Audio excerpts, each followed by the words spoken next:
PT BRI Dana Reksa Sekuritas tampil sebagai salah satu pionir perusahaan jasa keuangan yang bergerak di pasar modal di Indonesia. Sejak berdiri tahun 1992, BRI Dana Reksa Sekuritas mencanangkan tekad untuk selalu memberikan perlindungan terbaik bagi para customer-nya dengan visi menjadi the most valuable securities house in Indonesia.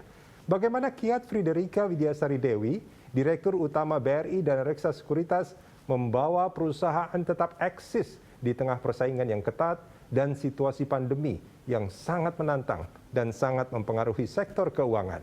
Bersama saya Rudian Danu, inilah CEO Talks.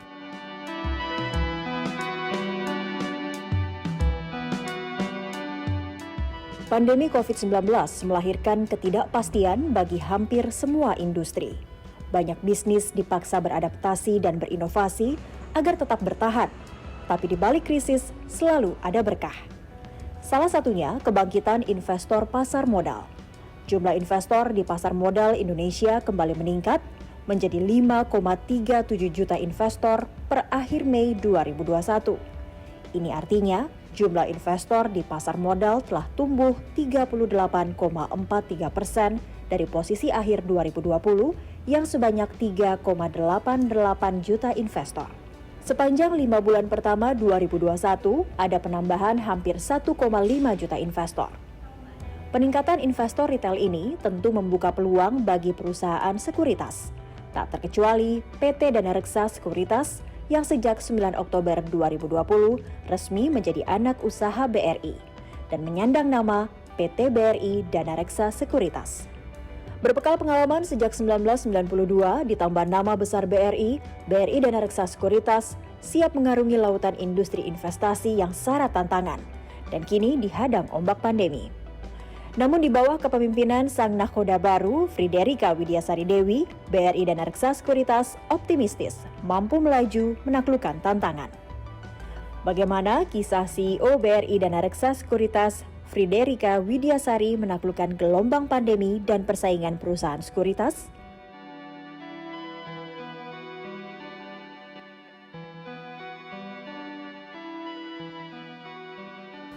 Ya, dan saat ini saya sudah bersama dengan Direktur Utama BRI Dana Reksa Sekuritas, Ibu Friederika Widiasari Dewi atau biasa disapa dengan Bu Kiki. Apa kabar Bu Kiki? Baik, Mas Arudi, apa kabar juga? Baik. Ini saya senang sekali sebetulnya kalau nanya ke orang gitu kabarnya baik, karena selama pandemi ini, apalagi di dalam beberapa minggu terakhir ini, sering banget dengar kabar yang mungkin sedikit bad news atau bahkan sangat bad news ya. Makanya kalau ada yang orang bilang kabarnya baik, itu ada perasaan semangat sebetulnya. Jadi agak optimis sebetulnya nih Bu Kiki. Nah, ini juga kan sebetulnya betul. Nah, ini juga kan sebetulnya sangat terkait dengan dunia bisnis dan segala macam, juga ekonomi dan segala macam. Nah, Bu Kiki, selama lebih kurang 1,5 tahun, kalau saya tidak salah ya, koreksi kalau saya salah nih Bu. Ini kan Dana Reksa berubah menjadi BRI Dana Reksa. Nah, ini apa yang membedakan sebetulnya selama lebih kurang 1,5 tahun ini dari BRI Dana Reksa sekarang yang dipimpin oleh Ibu dengan Dana Reksa sebelumnya? Ya, terima kasih Mas Rudi, betul sekali saat ini seperti tadi Mas Rudi katakan, yang paling penting saat ini adalah optimisme.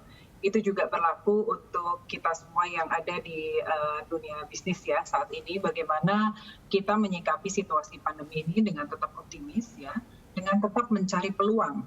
Ya, apapun yang terjadi, kita harus bisa tetap mencari peluang.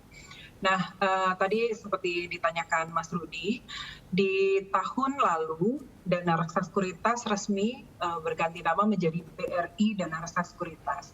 Sebetulnya ini menunjukkan bagaimana setelah perjalanan panjang ya, Dana Reksa Sekuritas bagaimana kita semua tahu merupakan pionir di pasar modal Indonesia. Semenjak saya masih di Bursa Efek Indonesia, di KSI, Dana Reksa Sekuritas telah menjadi partner pasar modal ya, baik itu regulator, bursa dan lainnya dalam berbagai milestone perkembangan pasar modal Indonesia.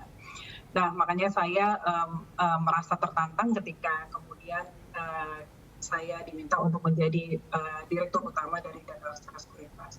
Saya masuk ke Dana Reksa Sekuritas dalam situasi yang sangat tidak mudah, Mas Rudi. Ya. Begitu saya masuk, langsung pandemi. Gitu. Iya. Jadi langsung luar biasa, dari yang IHSG di level 6.000 jatuh ke level 3.900. Itu kalau kita tidak berkepala dingin ya, kita gagap terhadap situasi, itu mungkin sangat berpengaruh buruk terhadap bisnis yang kita jalani. Dengan segala keterbatasan, kita bisa terus optimis dan berupaya mencari berbagai peluang yang ada. Kembali ke pertanyaan Mas Rudi tadi, kita tahun lalu berganti nama menjadi BRI Dana Reksa Sekuritas, karena kita telah diakuisisi 67% oleh Bank BRI. Nah, untuk kemudian kita lebih come up dengan spirit BRI ya, bagaimana BRI ini kuat di retail, kemudian kan kita semua tahu BRI merupakan bank yang besar di Indonesia dan raja di mikro bisnis gitu ya, bagaimana retailnya bisa luar biasa. Nah, itu juga kemudian memberi spirit baru kepada BRI Dana Reksa Sekuritas yang tadinya kami lebih fokus ke institutional client, bagaimana kemudian kita mulai bertransformasi untuk menjadi retail brokerage yang terkemuka. Memang ini tidak mudah juga karena mungkin kalau kita lihat ya beberapa sekuritas lain mungkin sudah lebih dahulu mengambil porsi retail. Dan kalau kita lihat Mas Rudi, di tahun lalu itu ada disebut era kebangkitan investor retail di pasar modal Indonesia. Nah, bagaimana kemudian BRI Dana Sekuritas juga berusaha tapping retail segment ini dengan cepat gitu ya, seperti itu. Dan kami bersyukur sekali menjadi bagian dari BRI Group ya, di mana kita bisa melakukan sinergi, Mas Rudi.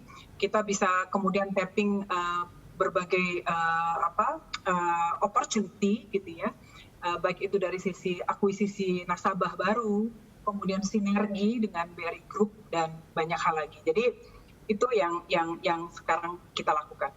Oke, ini dengan masuknya BRI ke Dana Reksa dan menjadi BRI Dana Reksa, nasabah BRI Dana Reksa ini sekarang sampai berapa banyak, Bu? Ini selain yang ditambah yang diakuisisi dari itu ya, dari nasabahnya BRI atau bagaimana? Iya, saat ini nasabah kita sekitar 117.000 nasabah ya, dan tahun lalu kita sudah mengakuisisi nasabah dari program dengan BRI sekitar 55.000 dan akan terus kita lakukan secara kontinu ya. Sebelumnya sebetulnya Dana Reksa memang seperti tadi saya katakan, kita fokus ke institutional client, tetapi sebetulnya kita juga sudah hadir di berbagai kota di Indonesia. Jadi kita juga sudah menggarap investor retail, dan ketika kita sinergi dengan BRI Group ini menjadi luar biasa sekali. Dan berbagai upaya kita lakukan ya untuk grabbing investor retail ini melalui misalnya digital asset gitu ya. Kemudian tadi saya sinergi tidak hanya dengan BRI tapi juga BRI Group, bagaimana kita sinergi juga dengan Bursa Efek Indonesia dan berbagai entitas lainnya, kita bisa cukup terdepan dalam jumlah investor. Oke. Bu Kiki, ini balik ke soal tantangan pandemi. Tadi Bu Kiki juga sempat menyampaikan pertama kali untuk memimpin BRI Dana Reksa itu bulan Februari tahun 2020 kalau saya nggak salah ya. Oke, nah itu kan sebetulnya wabah COVID-19 itu udah terjadi di sebagian belahan bumi ini gitu kan. Dan pada akhirnya pada Maret pemerintah kita menyatakan bahwa COVID-19 juga sudah masuk di Indonesia. Nah, pada awal saat Bu Kiki itu memimpin, itu kan biasanya sudah punya visi, misi, target-target yang ingin dicapai. Nah, ketika COVID-19 masuk, itu ada switch nggak sebetulnya Bu Kiki? Atau sebetulnya targetnya tetap, mungkin caranya yang berubah, atau bagaimana? Tentu saja, Mas, pandemi itu kalau boleh dibilang kan sebenarnya meluluh lantakan banyak hal ya. Baik itu the way people live, gitu, the way people do business, dan lain sebagainya, termasuk juga di Dana Reksa. Tentu saja sebelum Februari 2020 saya sudah mempelajari tentang Dana Reksa Sekuritas dan kemudian sudah menyiapkan kira-kira ini perusahaan mau kita bawa kemana gitu ya, sebagai pucuk pimpinan seperti itu bersama dengan board of director. Dan ketika pandemi itu datang, itu benar-benar merubah banyak hal yang sudah kita rencanakan. Ya, karena pandemi ini sangat berbeda dari krisis-krisis sebelumnya gitu ya. Maksudnya pandemi ini menyebabkan krisis, tetapi krisisnya itu sangat berbeda dari krisis-krisis yang terjadi sebelumnya. Saya ingat ketika misalnya krisis 2008 Mas ya, yang sangat luar biasa itu ya, akibat subprime crisis dan sebagainya, itu bagaimana kita menghandle situasi itu sangat berbeda. Karena misalnya waktu itu 2008 saya masih di Bursa Efek Indonesia, bagaimana kemudian kita mengumpulkan berbagai stakeholder gitu ya, para analis ekonomi, kita berdiskusi bagaimana untuk kemudian membawa confidence kepada ekonomi keuangan di Indonesia. Tetapi hal ini berbeda karena semua orang juga takut ketemu gitu ya. Sekarang kita sudah terbiasa dengan misalnya kita wawancara lewat online seperti waktu itu kan belum sama sekali. Bagaimana kemudian saya menyelaraskan antara kepentingan organisasi dengan bagaimana juga safety first untuk karyawan saya di kantor gitu. Jadi kita sebagai pimpinan juga tidak boleh kemudian melihat satu sisi saja, perusahaan harus diselamatkan, tetapi manusianya juga penting. Nah, bagaimana kita mencari titik keseimbangan itu yang waktu itu perlu adjustment. Bagaimana kemudian kita mempelajari bagaimana PSBB seperti itu ya, berapa jumlah orang yang boleh masuk dan sebagainya. Plus ditambah situasi dan rasa sekuritas waktu itu tidak terlalu menggembirakan lah dalam hal banyak sekali pekerjaan rumah yang harus kami selesaikan.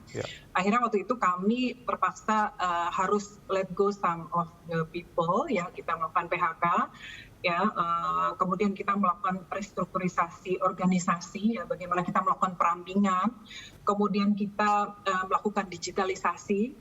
Kemudian kita menyederhanakan proses mungkin back office ya supaya semuanya terotomatisasi seperti itu ya. Jadi benar-benar perubahan yang tadinya kita pikir bisa pelan-pelan, tapi ternyata karena desakan pandemi harus kita lakukan dalam situasi yang cepat. Harus cepat ya. Di saat kita harus memikirkan keselamatan karyawan dan juga misalnya saya sebagai pimpinan di kantor, saya juga seorang istri, seorang ibu ya, yang harus juga semua berpikir tentang keluarganya dan sebagainya. Tapi itulah kalau kita punya clear vision gitu ya, dan kita selalu mohon petunjuk yang di atas, alhamdulillah semua bisa terlewati dengan baik. Oke. Ini nanti kita perdalam di segmen berikut, Bu Kiki, sebetulnya berapa besar sih dampak dari pandemi ini terhadap bisnis, terutama kepada BRI Dana Sekuritas. Usai jeda ya Bu ya, kita akan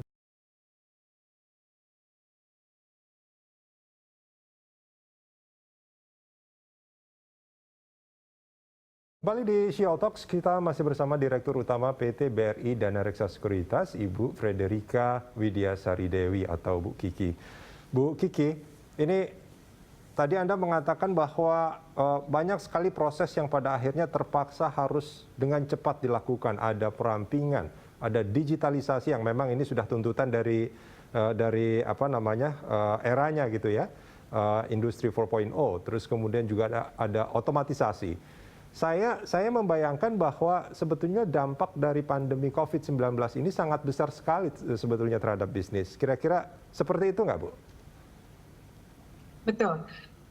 Kalau di perusahaan sekuritas itu kan kita ada beberapa line bisnis ya. Yang pertama broker dealer.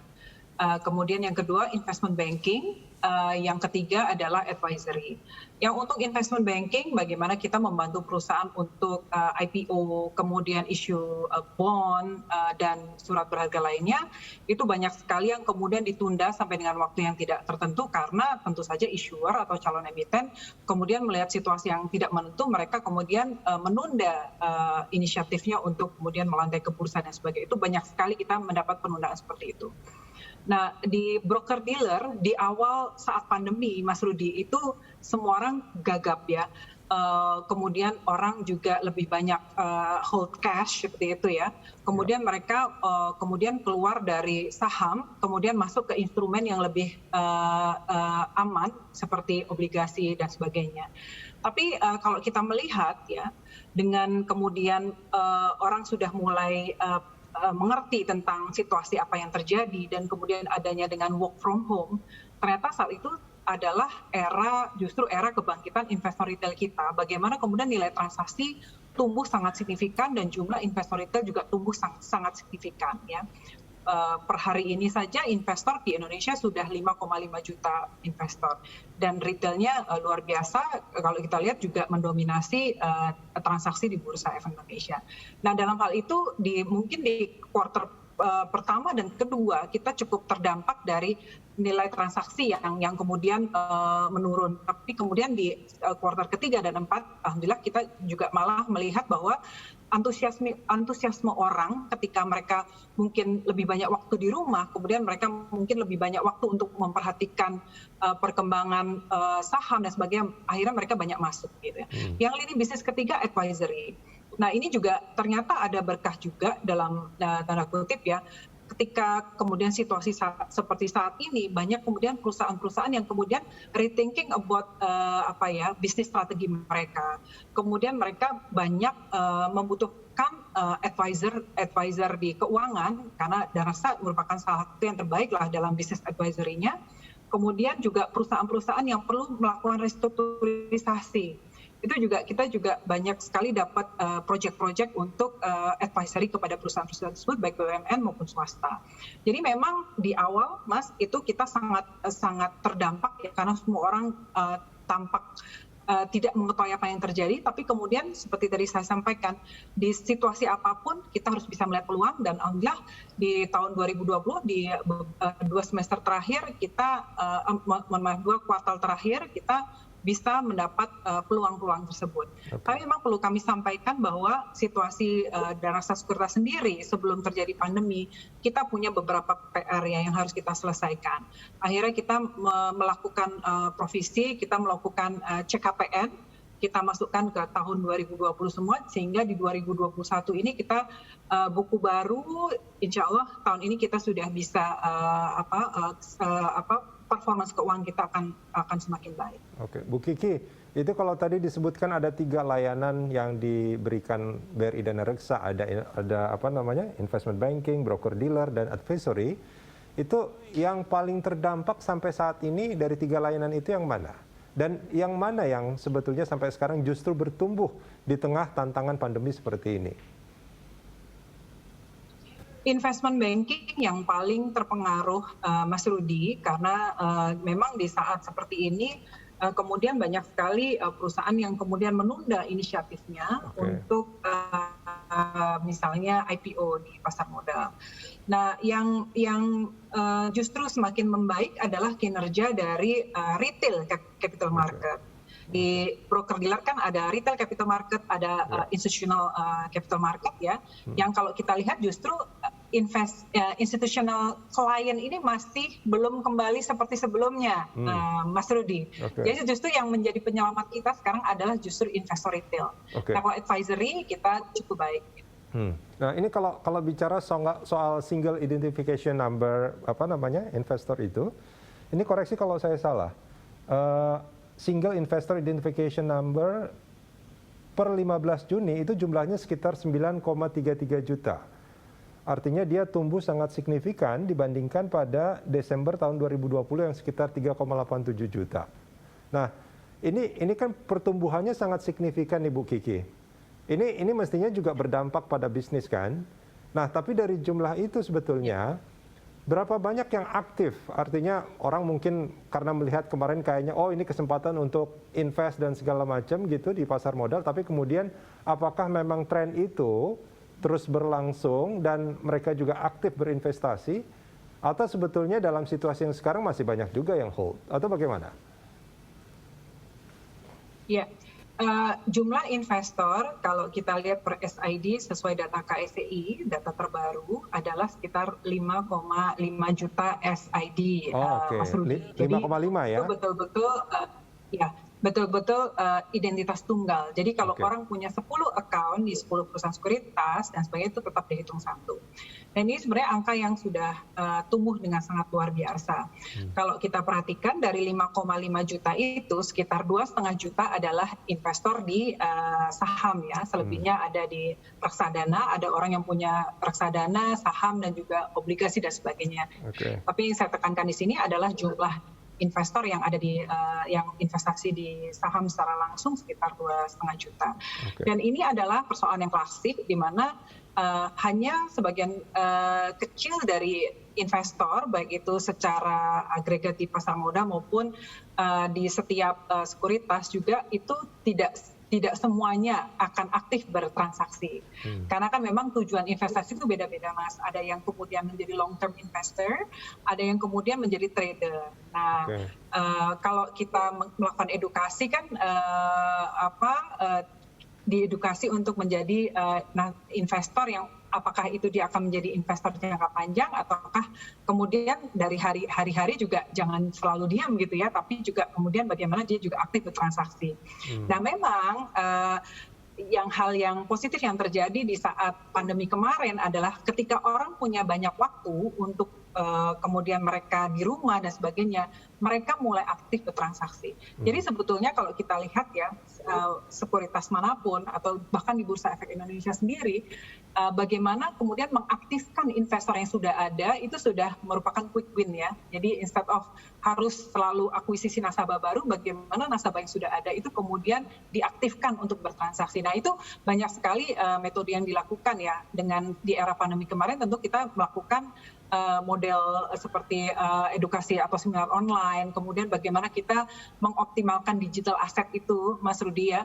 Dan yang ternyata yang positif side-nya, semua marketing effort yang dilakukan bisa dilakukan secara lebih efektif dengan biaya yang lebih murah. Jadi kita harus selalu ambil positif side dari apapun yang terjadi. Itu kita jangkauan lebih luas dan kita bisa mengaktifkan nasabah-nasabah yang tadinya mungkin tidak aktif bertransaksi. Oke, baik. Kita akan lanjutkan ini di segmen berikut nanti Bu Kiki. Ya pemirsa jangan kemana-mana, CEO Talk.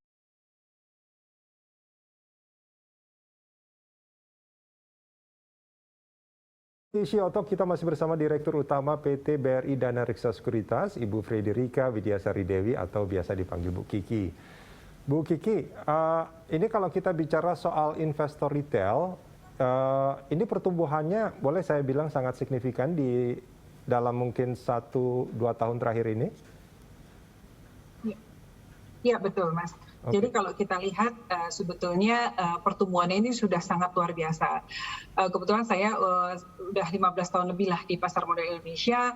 Kita melihat ada satu masa ketika jumlah investor di pasar modal itu hanya sekitar 250.000 dan tidak bergerak gitu ya, seperti itu. Karena ketika itu kemudian rekeningnya dormant ya, tidak ada aktivitas, tidak ada saldo, itu harus dihapus rekeningnya seperti itu. Nah kalau kita melihat sebetulnya pertumbuhan mulai sangat signifikan itu kalau boleh dibilang itu sekitar beberapa tahun terakhir ya, terutama sejak KSCI meluncurkan S-Invest ya. Itu suatu sistem yang kemudian bisa mengakomodir reksadana dan juga investor-investor reksadana bisa diberikan SID. Jadi sebetulnya jumlah investor pasar modal itu terus bertumbuh ya, baik itu dari investor yang kemudian reksadana maupun saham langsung dan sebagainya. Karena biasanya orang itu kalau pertama kali first timer di pasar modal biasanya mereka akan masuk ke reksadana dulu. Dan dari situ mulai kemudian angkanya terkonsolidasi dan kemudian terus tumbuh. Kalau kita lihat di 2018 kemarin angkanya sekitar 1,6 juta, 2019 naik ke 2,4 juta, 2020 naik ke 3,8 dan saat ini mau sekarang ke 5,5 juta. Dan ini akan terus bertambah karena ada berbagai inisiatif misalnya dengan Tapera ya, yang kemudian seluruh anggotanya akan di SID-kan dan sebagainya. Itu banyak sekali pertumbuhan yang terjadi. Ditambah juga dengan waktu saya di KSCI, kita meluncurkan simplifikasi pembukaan rekening efek. Jadi kita bekerja sama dengan Dukcapil ya, bagaimana memanfaatkan NIK penduduk ya, kemudian untuk mempercepat proses.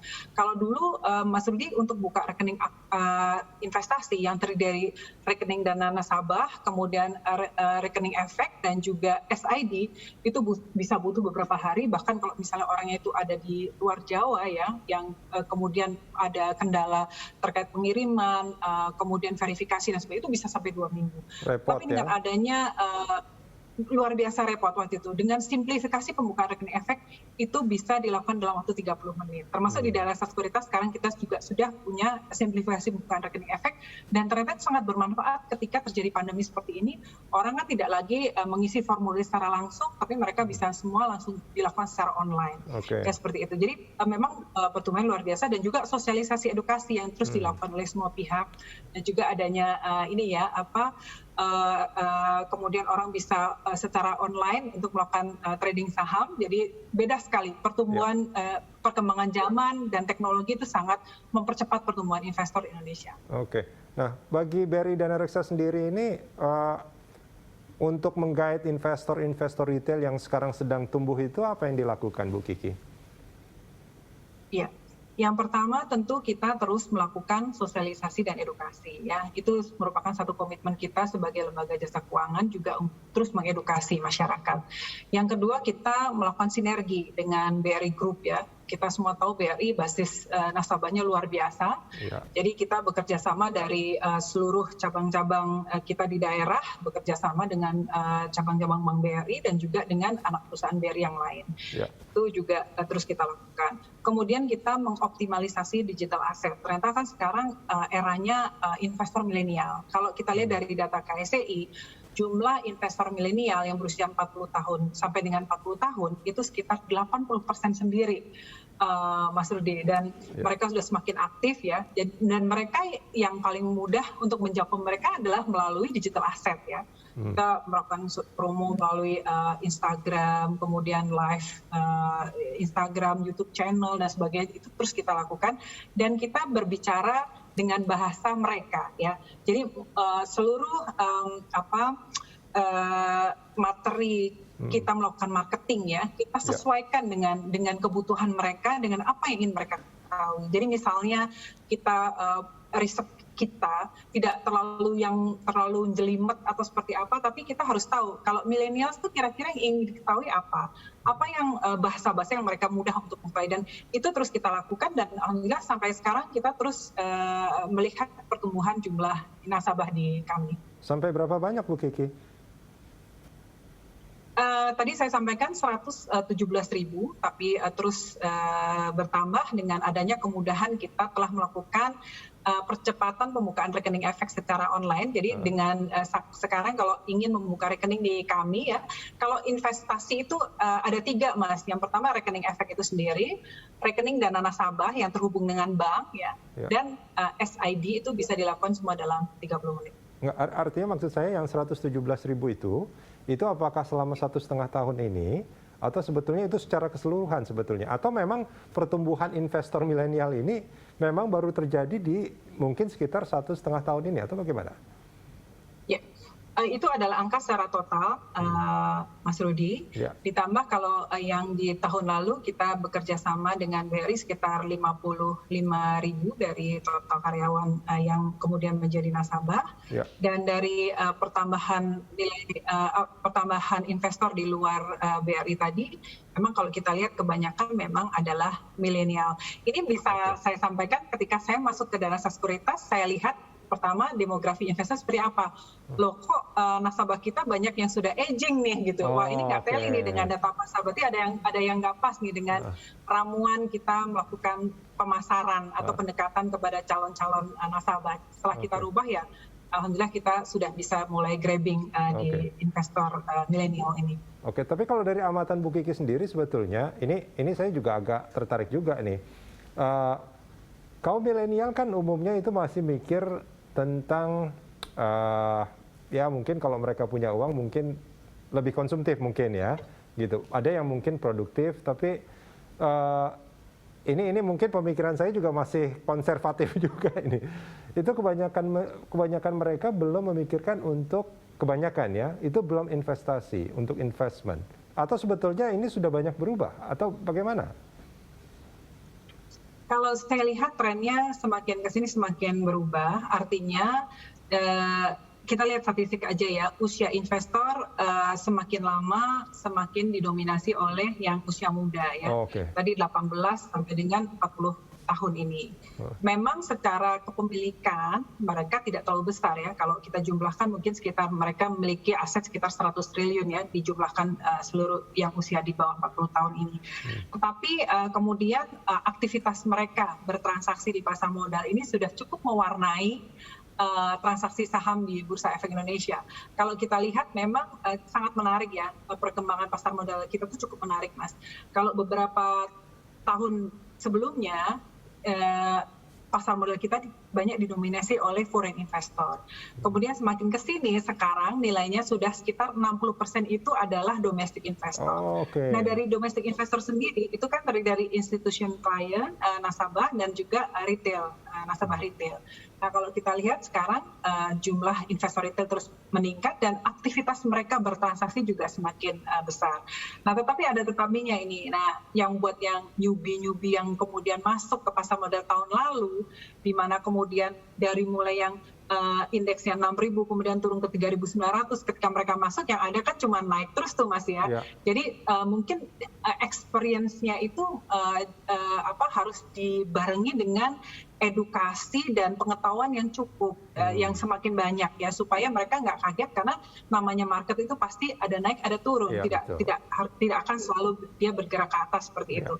Jadi pengetahuan itu yang harus dibekali, dan yang berhati-hati sekarang banyak juga influencer yang kemudian inilah memanfaatkan situasi ini ya untuk kemudian menimbulkan kadang-kadang kegaduhan yang tidak perlu. Tapi sebetulnya kalau investor milenial itu sendiri sudah memahami ya, mereka punya pengetahuan yang cukup, tentu saja apapun mereka juga sudah tahu arah investasinya akan seperti apa dan tidak ikut-ikutan. Baik, Bu Kiki, menarik sekali. Kita akan lanjutkan ini di segmen berikut ya Bu ya. Sekuritas, Ibu Friederika Widiasari Dewi. Bu Kiki, ini kalau bicara soal digitalisasi dan otomatisasi tadi yang sempat disebutkan, ini ada beberapa aplikasi kalau saya tidak salah yang dimiliki oleh BRI Dana Reksa Sekuritas, betul ya Bu ya? Ada apa istilahnya? D1 atau D-Mobile? Iya. Oke. D1 namanya. D1 ya? Oke. Ini bisa dijelaskan sedikit nih Bu. Ini kalau dari itu semacam aplikasi atau gimana Bu? Ya, sebetulnya itu adalah salah satu bentuk dari kemajuan teknologi. Kalau kita melihat ke belakang dulu, Mas Rudi, kalau orang mau beli atau jual saham, mereka harus telepon sama sales. Halo Mbak, Mas, hari ini saya mau menjual ini sekian lot, gitu ya, seperti itu. Nah, dengan adanya kemajuan teknologi ya, sekarang orang bisa melakukan transaksi hanya dengan jempolnya saja, gitu ya. Dan itu bagaimana sebagai perusahaan sekuritas kita menyediakan suatu platform transaksi saham, online trading platform yang kemudian reliable dan juga mungkin secara kemudahan orang menggunakannya dan sebagainya. Kami memahami bahwa D1 ini belum sempurna ya, walaupun saat ini sudah banyak sekali digunakan oleh nasabah kami. Tapi kami terus melakukan perbaikan. Dan saat ini kami sedang mempersiapkan satu online trading platform yang baru, yang insya Allah akan kita launching di akhir tahun, Mas. Jadi itu akan kita melihat dari best practice ya, kita menggunakan sistem provider yang dari negara yang sudah sangat terkenal akan kemajuan online-nya. Jadi insya Allah akhir tahun kita akan punya online trading system yang lebih handal dari saat ini. Nah, ini memang kalau bicara soal jempol, ya memang kan banyak istilah tuh, gunakan jempolmu untuk kebaikan, jangan bikin hoax ya Bu ya. Lebih baik ini jempol digunakan untuk ini ya, investasi, karena sekarang kan udah serba digital bisa dilakukan gitu ya. Nah, itu kalau yang D1 itu sekarang penggunanya sudah sampai berapa banyak kalau boleh di-share kepada kita Bu Kiki? Iya. Jadi memang untuk journey nasabah dari mulai mereka konvensional ya, konservatif, dan mulai selalu tergantung kepada sales sampai mereka kemudian bisa mandiri menggunakan aplikasi oleh mereka sendiri, itu kan perlu waktu. Saat ini kalau dari data yang kita miliki sudah 60% dari nasabah kita sudah menggunakan D1. Jadi itu yang perlu terus kita dorong supaya semakin ke depan orang itu justru semakin pandai menggunakan aplikasi tersebut untuk melakukan jual beli saham, instead of mereka tergantung kepada manusia untuk melakukan jual beli saham seperti itu. Jadi kalau kita lihat memang seperti Korea contohnya ya, itu perkembangan online trading sistemnya luar biasa ya. Kemudian proses bisnis yang kemudian yang tadinya mungkin konservatif ya, semuanya bisa kemudian menjadi online, dan itu sangat sangat memberikan manfaat yang luar biasa lah buat semua pihak ya, buat nasabah sendiri kecepatan dan transaksi juga lebih murah kan ya. Kemudian buat perusahaan juga ini juga semakin bagaimana jangkauan kita ya, selama nasabah itu terkoneksi dengan internet ya, itu sangat mudah untuk digunakan. Oke, Bu Kiki, ini saya dapat informasi ini dari riset teman-teman ini. Ini katanya Bu Kiki suka serabi ketan. Benar ya, Bu ya? Iya, itu makanan waktu kecil. Oke. Makanan saya waktu kecil. Jadi sebenarnya kan banyak hal tuh membuat kita bahagia ya, banyak memori-memori masa kecil. Nah, salah satunya tuh serabi ketan. Karena waktu saya kecil tuh, waktu saya masih ngantuk-ngantuk tuh, orang tua saya pulang dari jalan-jalan pagi itu selalu dibelikan itu. Jadi baunya itu dari mulai saya buka mata tuh selalu bikin saya bahagia gitu. Apa karena rasanya gurih atau manis atau gimana itu? At the time makanan itu sangat sederhana ya, nggak ada seperti sekarang kan, anak sekarang makannya luar biasa. At the time kita sangat bahagia dengan makanan tradisional seperti itu, dan sampai sekarang kita terus bahagia melihat bentuknya, mencium baunya, dan merasakannya tuh sangat membuat kita bahagia.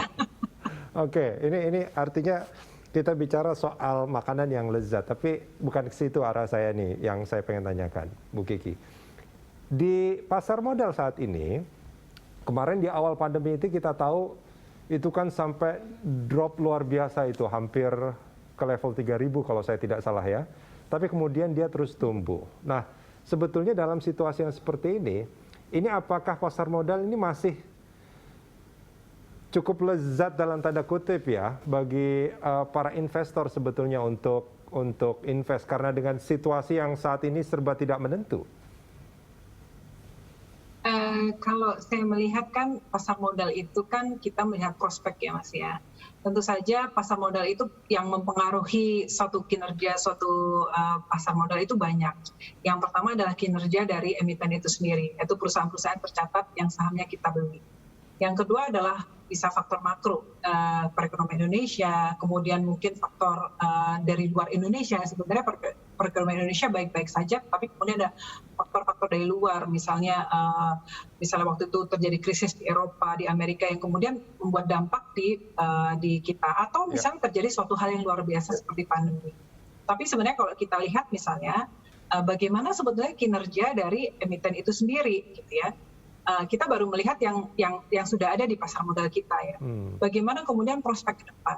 Nah, siapa bilang bahwa di situasi pandemi ini semua emiten berkinerja jelek? Tidak juga, karena banyak sekali sektor-sektor yang kemudian justru mungkin mendapat blessing in disguise, berkah gitu ya dari situasi saat ini, betul. Misalnya sektor pharmaceutical gitu ya, kemudian consumer goods gitu, dan lain sebagainya. Jadi sebagai investor tuh harus jeli melihat semua peluang. Itu kuncinya. Jadi saya selalu bilang, betul, if you are good investors, you can always make money despite any kind of market situation.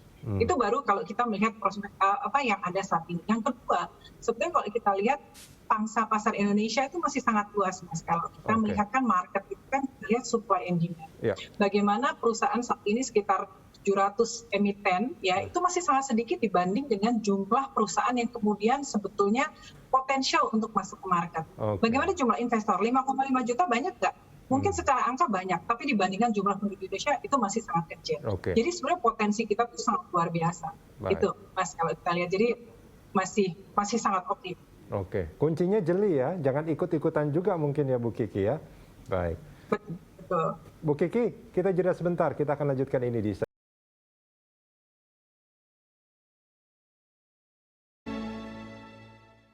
Kembali di Shio Talk, kita masih bersama Direktur Utama PT BRI Dana Reksa Sekuritas, Friederika Widiasari Dewi. Bu Kiki, ini koreksi kalau saya salah. Anda di bulan Maret lalu itu mendapat penghargaan di Economics.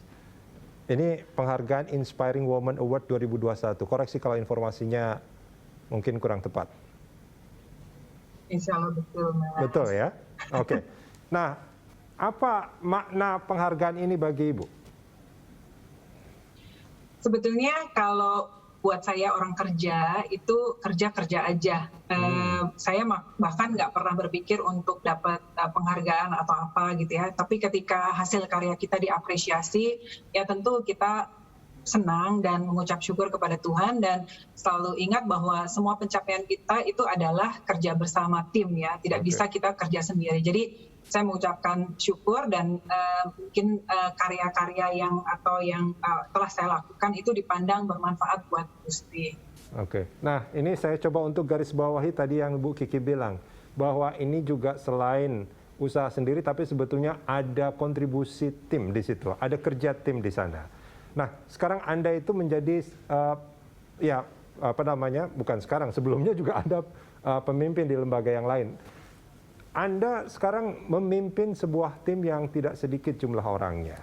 Nah, saya itu termasuk orang yang percaya bahwa cara memimpin itu tidak hanya satu tapi banyak gitu. Bagaimana cara memimpin atau leadership Anda, Bu Kiki, supaya tim ini mau bekerja sesuai dengan visi misi, terus kemudian ya pada akhirnya memang mencapai kesuksesan bersama?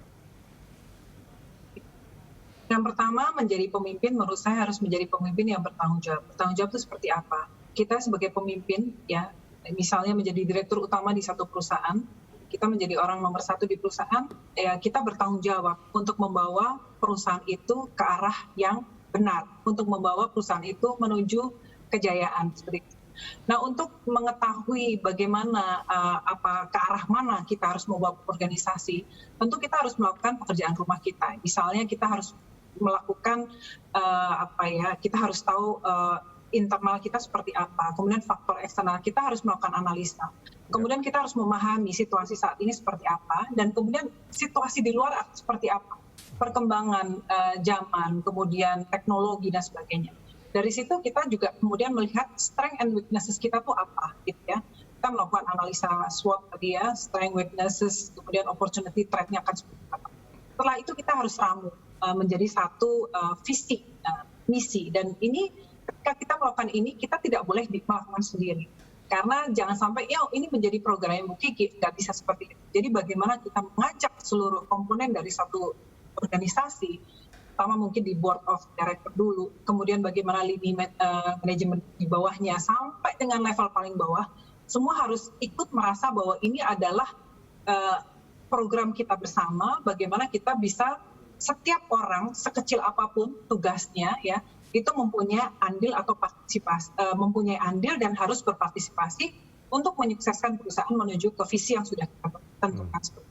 Okay. Dan itu harus bisa kita lakukan dengan melakukan komunikasi, dialog ya, dan kita harus terbuka ya, dan kita harus mau mengakui sebetulnya di organisasi kita seperti apa gitu. Jadi keterbukaan, dialog ya, dan itu menurut saya salah satu kunci bagaimana kita bisa kemudian mengajak orang itu buy-in gitu ya, bisa menerima konsep kita. Bahkan kalau yang lebih bagus merasa bahwa itu datang dari diri mereka semua sendiri gitu. Okay. Jadi itu yang salah satu yang saya pakai ketika saya masuk ke suatu organisasi, dan bagaimana kita mengajak orang itu, bahkan mereka yang kemudian akan mengawasi juga, kemudian mereka akan marah kalau misalnya ini bisnis yang lain, tidak seperti ini, harusnya seperti ini. Jadi kita melakukan ini secara bersama-sama. Jadi bagaimana seorang pemimpin itu bisa membawa seluruh orang di organisasinya itu menuju ke tujuan yang sudah kita sepakati bersama. Oke, Bu Kiki, ini sekali lagi saya garis bawahi. Ada di situ tadi disebutkan komunikasi, keterbukaan, dan dialog. Seberapa penting ketiga hal ini bagi Anda sebagai seorang pemimpin? Dan mengapa? Menurut saya penting. Semua itu harus dilandasi dengan tata kelola perusahaan yang baik ya. Bagaimana misalnya di level direksi kita harus selalu membicarakan semua hal itu secara bersama, dan kemudian ada mekanisme rapat direksi, kemudian rapat dengan komisaris, kemudian bagaimana semua hal itu kita put on the table gitu ya, kita bahas bersama gitu ya. Jadi jangan sampai perusahaan itu misalnya ini kan arahan dirut gitu. Dirut maunya gini, tidak seperti itu. Jadi itu perusahaan tidak akan belajar ya. Kita kan harus menjadi organisasi yang terus learning gitu ya. Dan saya selalu melihat ini salah satu hal yang menentukan kesuksesan. Kadang-kadang orang yang paling tahu tentang perusahaan itu adalah mungkin mereka yang sudah lama ada di perusahaan, cuman mereka mungkin harus kita gali sebenarnya apa sekarang yang sedang terjadi, permasalahannya apa, menurut kamu bagaimana kemudian kita harus, ya kita gali. Padahal sebenarnya mungkin seorang pemimpin tuh sudah tahu sebenarnya harus dibawa kemana, tapi bagaimana itu keluar kemudian dari seluruh anggota organisasi kita itu akan lebih baik gitu ya, keluarnya itu akan lebih, orang akan lebih secara bersama-sama semangat untuk menuju tujuan dari apa yang menjadi visi dan misi dari perusahaan kita. Oke, baik. Bu Kiki, Anda sekarang berada di posisi puncak sebuah lembaga. Anda masih punya mimpi lain setelah ini? Karena saya bergerak di industri jasa keuangan ya, mimpi saya bagaimana melihat masyarakat Indonesia semakin sejahtera dengan memanfaatkan instrumen-instrumen keuangan yang ada ya. Bagaimana kemudian financial literacy juga kemudian meningkat, financial inclusion juga terus meningkat, Mas. Karena sebetulnya ya seperti contohnya pasar modal lah. Pasar modal itu ada dengan satu tujuan yang sangat mulia, yaitu meningkatkan kesejahteraan masyarakat. Ya. Bagaimana distribution of wealth. Tapi kemudian bagaimana kemudian kita terus melakukan edukasi kepada masyarakat kita. Yang pertama supaya mereka juga memiliki akses ya ke sektor jasa keuangan secara benar dan bijaksana. Karena memang kalau kita lihat kan banyak sekali masyarakat kita yang kemudian sebenarnya menggunakan tapi tidak tahu. Atau kemudian salah ya memilih gitu. Atau bahkan lebih parah lagi mereka masuk ke skema-skema penipuan investasi dan hal-hal yang tidak bertanggung jawab seperti itu. Nah itu memang menjadi tugas kita bersama. Bagaimana secara bersama regulator, kemudian pelaku jasa keuangan dan konsumen sendiri atau investor sendiri kemudian menjadi investor bertanggung jawab, mengedukasi dirinya, dan kita juga terus melakukan edukasi supaya kemudian mereka bisa secara bijaksana menggunakan instrumen-instrumen di pasar keuangan itu untuk meningkatkan kesejahteraan masyarakat seperti itu. Itu mimpi saya, Mas. Baik, Bu Kiki, terima kasih banyak sudah bersama kami di CEO Talks. Oh, satu pertanyaan lagi, saya lupa. Rekomendasi serabi ketan yang enaknya di mana, Bu Kiki? Baik, bercanda Bu Kiki, terima kasih. Baik, terima kasih banyak sudah bersama kami di CEO Talks. Pemirsa, sampai di sini bincang-bincang saya bersama Friederika Widiasari Dewi, Direktur Utama PT BRI Dana Reksa Sekuritas. Kita jumpa lagi di CEO Talks episode mendatang. Sampai jumpa.